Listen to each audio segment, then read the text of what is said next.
सोचिए, एक ऐसी दास्तान जो पिछले 70 सालों से अंधेरे के पर्दे के पीछे दबी हुई है। आज हम लाल हवेली की एक बेहद रहस्यमयी और दिल दहला देने वाली कथा का विश्लेषण करने वाले हैं। ये कोई आम इमारत नहीं है, बिल्कुल नहीं। ये एक अजीब से खौफ का प्रतीक बन चुकी है। ये चर्चा किसी आम किस्से कहानी के बारे में नहीं है, बल्कि एक ऐसी सरसराहट है जो किसी को भी रात के अंधेरे में पीछे मुड़कर देखने पर मजबूर कर दे। तो चलिए शुरू करते हैं क्रिम्सन मैंशन यानी लाल हवेली के इस डरावने सफर को। इंसानी फितरत का एक सबसे पुराना और गहरा डर क्या है? अनजान चीजों का डर है ना। और जब वो अनजान चीज किसी बंद दरवाजे के ठीक पीछे हो तो वो डर दुगना बल्कि 100 गुना हो जाता है। जरा सोचिए, क्या होता होगा जब एक दरवाजा 1 या 2 दिन नहीं बल्कि पूरे 70 साल तक लगातार बंद रहे। लाल हवेली का वो खास कमरा कोई आम जगह नहीं है। कहा जाता है कि जो कोई भी इस दरवाजे को खोलने की हिम्मत या कह लीजिए गलती करता है, उसके साथ कुछ बेहद भयानक घट जाता है। उस बंद कमरे ने जैसे वक्त को और उस खौफ को हमेशा के लिए अपने अंदर कैद कर लिया है। जमींदार और सितार। चलिए इस पुरानी कहानी के थोड़ा और पीछे चलते हैं। चलिए अब थोड़ा इसमें गहराई से उतरते हैं। बात है लगभग 1950 की। लाल हवेली में सब कुछ शांत और बेहद खुशहाल था। एक बड़े अमीर जमींदार अपनी बेटी के साथ इस विशाल हवेली में रहते थे। बेटी को संगीत से बेहद लगाव था। हर रात, ध्यान दीजिएगा, हर रात जब दुनिया सो जाती तो वो हवेली के सबसे ऊपर वाले कमरे में बैठकर सितार बजाया करती थी। वो मीठी धुन पूरी हवेली में गूंजती थी। सब कुछ ठीक था, लेकिन फिर आधी रात को एक ऐसी घटना हुई जिसने सब कुछ बदल दिया। अंधेरे को चीरते हुए एक अचानक दिल दहला देने वाली चीख सुनाई दी, और इसके कुछ ही महीनों बाद जमींदार की भी बहुत ही रहस्यमयी तरीके से मौत हो गई। आखिर उस रात वहां हुआ क्या था? चीख की वो रात जहां से सारे खौफ की शुरुआत हुई। उस रात की बेचैनी को बस महसूस करके देखिए। सबसे पहले वो अचानक आई चीख। ये आवाज सीधे उस ऊपर वाले कमरे से आई थी जहां बेटी अपना सितार बजा रही थी। चीख इतनी दर्दनाक, इतनी भयानक थी कि हवेली के सारे नौकर बुरी तरह घबरा गए और डर के मारे सीढ़ियों की तरफ भागे। धड़कनें बिल्कुल तेज हो चुकी थीं।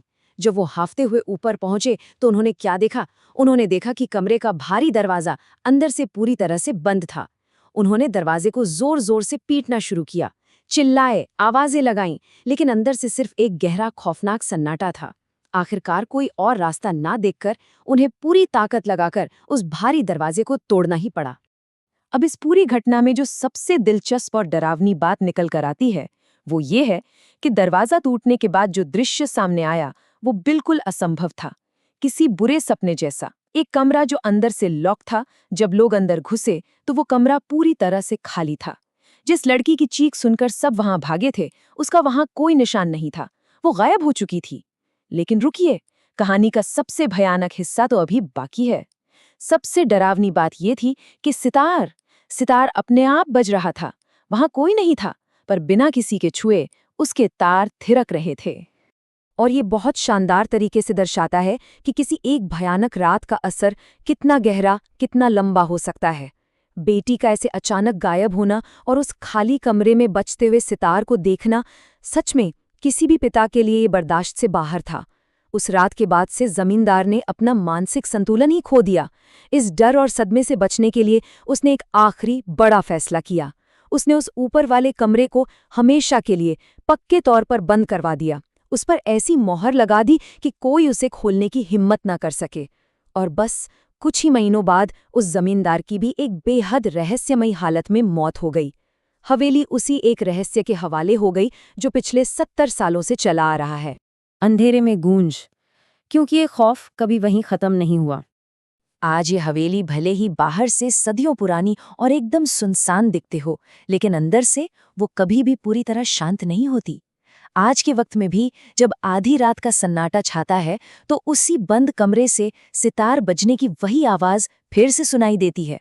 बिल्कुल वही धुन जो सदियों की दीवारों को चीरते हुए बाहर आती है। और सिर्फ आवाज ही नहीं, कई लोगों ने तो यहाँ तक दावा किया है कि उन्होंने उस बंद कमरे की धूल भरी खिड़की के पास एक लड़की को खड़े देखा है। एक लड़की जिसने बिल्कुल सफेद कपड़े पहने हुए हैं। इन दृश्यों ने आसपास के लोगों में इस विश्वास को और भी ठोस बना दिया है कि उस रात का दुख, वो डरावनी घटना सच में कभी खत्म ही नहीं हुई। जरा इस बात पर गौर कीजिए। कुछ लोग मानते हैं कि वो लड़की आज भी उस कमरे में कैद है। ये सिर्फ एक ख्याल नहीं है, ये एक ऐसी दबी हुई चीख है जो सुनने वाले की रूह तक पहुंच जाती है। 70 साल बीत चुके हैं, वो दरवाज़ा वैसा का वैसा ही आज भी बंद है। लेकिन उस सफ़ेद साए का बार बार दिखना और उस धुन का आधी रात को बजते रहना ये सोचने पर मजबूर ज़रूर करता है, क्या वो लड़की सच में वक्त और डर की उस कैद में फंसी हुई है? इन सभी बातों और इन किस्से कहानियों पर गौर करने के बाद एक आखिरी और बेहद गहरा सवाल इस अंधेरे में तैरता रह जाता है।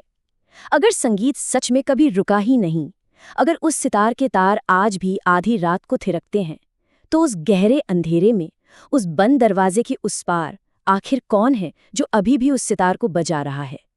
लाल हवेली का ये रहस्य सिर्फ एक बंद कमरे का किस्सा नहीं है, ये एक ऐसी दास्तान है जिसकी धुन शायद आज की रात भी उस हवेली में गूंजेगी।